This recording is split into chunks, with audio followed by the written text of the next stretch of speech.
Assalamualaikum warahmatullahi wabarakatuh. Baik, bismillah ya, kita mulai. Inilah saya awali dari hidup sehat dulu ya. Ini hidup sehat, sehat ruhani. Jadi batin kita, mental yang sehat itu yang seperti apa? Perhatikan nanti ini bahan muhasabah kita semua ya, introspeksi kita. Jadi mental sehat itu setidaknya cirinya 5. Nanti kita lebih detail lagi. Jadi hidup sehat itu hidup yang punya meaning, punya makna dan sadar tujuan. Teman-teman harus bisa jawab kalau ditanya tujuan hidupmu apa. Tujuan hidup ini tidak sama persis dengan cita-cita. Kalau cita-cita itu yang dimaksud pekerjaan atau karir. Jadi tujuan hidup itu mirip kalau dulu teman-teman kecil waktu ditanya ingin jadi apa besok, terus tidak tahu jawabannya apa, kan terus teman-teman bilang ingin berguna bagi nusa, bangsa, agama, orang tua, tetangga-tetangga, kan gitu. Nah, ini namanya jenis tujuan hidup. Nah, harus punya ini dan harus punya meaning. Punya meaning itu teman-teman bisa jawab mengapa saya ada. Itu berarti teman-teman punya makna tentang hidup ini. Ini ciri pertama. Kalau belum punya, ayo diupayakan. Tidak usah panik juga, tidak usah stres ya. Ayo pelan-pelan. Yang kedua, mental sehat, batin sehat itu punya value.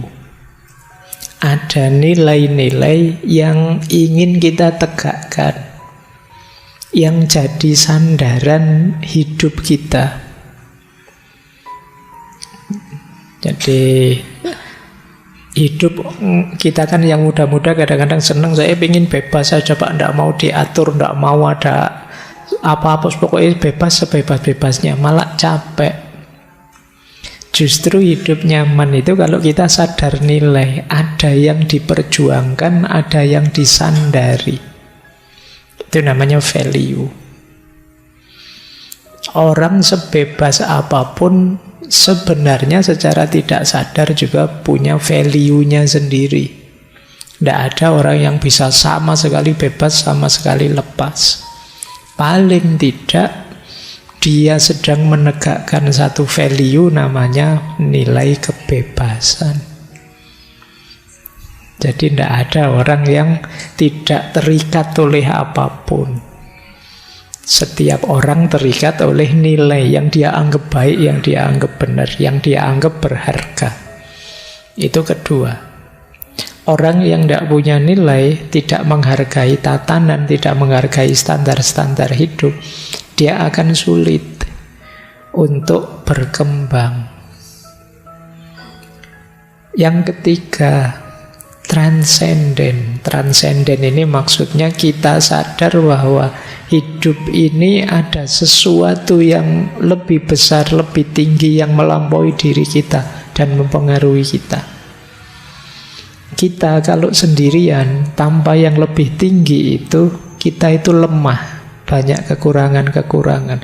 Tapi ada yang lebih kuasa, lebih tinggi, melampaui kita, yang membawa pengaruh pada hidup kita. Ini dimensi transenden namanya. Ya kalau yang beragama biasanya ditegaskan itu ya Tuhan.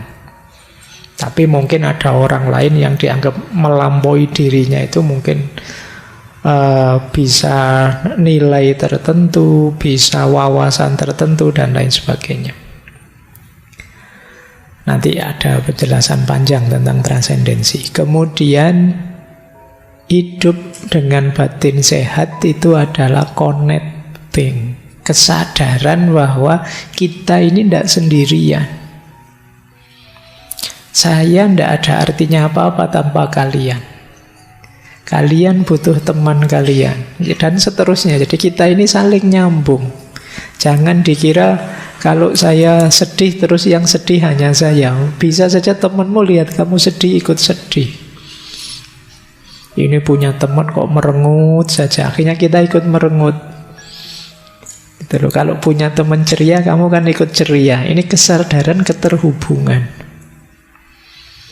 Begitu buka medsos, isinya orang gegeran debat. Nah, kan kita ikut panas.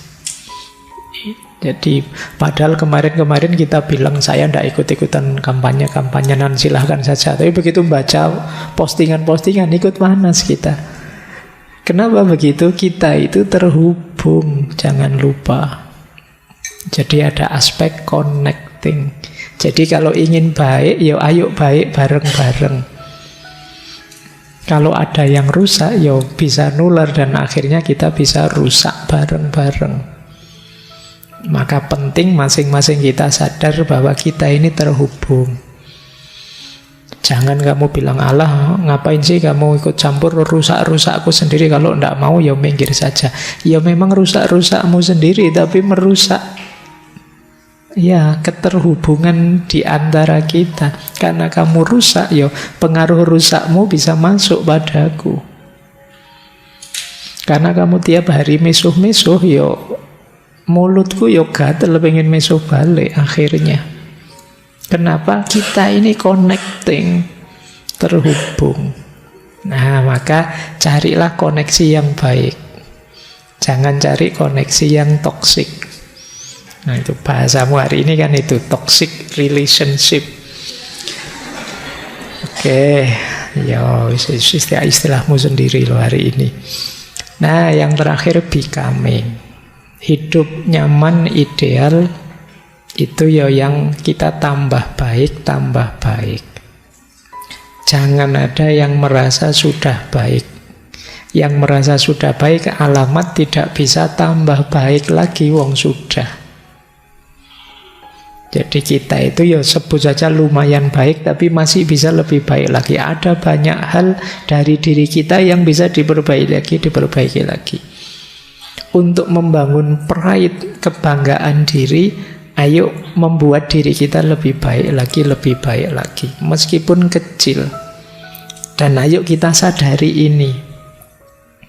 Kemungkinan teman-teman yang merasa kecewa dengan dirinya, merasa hancur hidupnya, itu tidak melihat dirinya yang bisa tambah baik lagi. Entah dalam hal apa.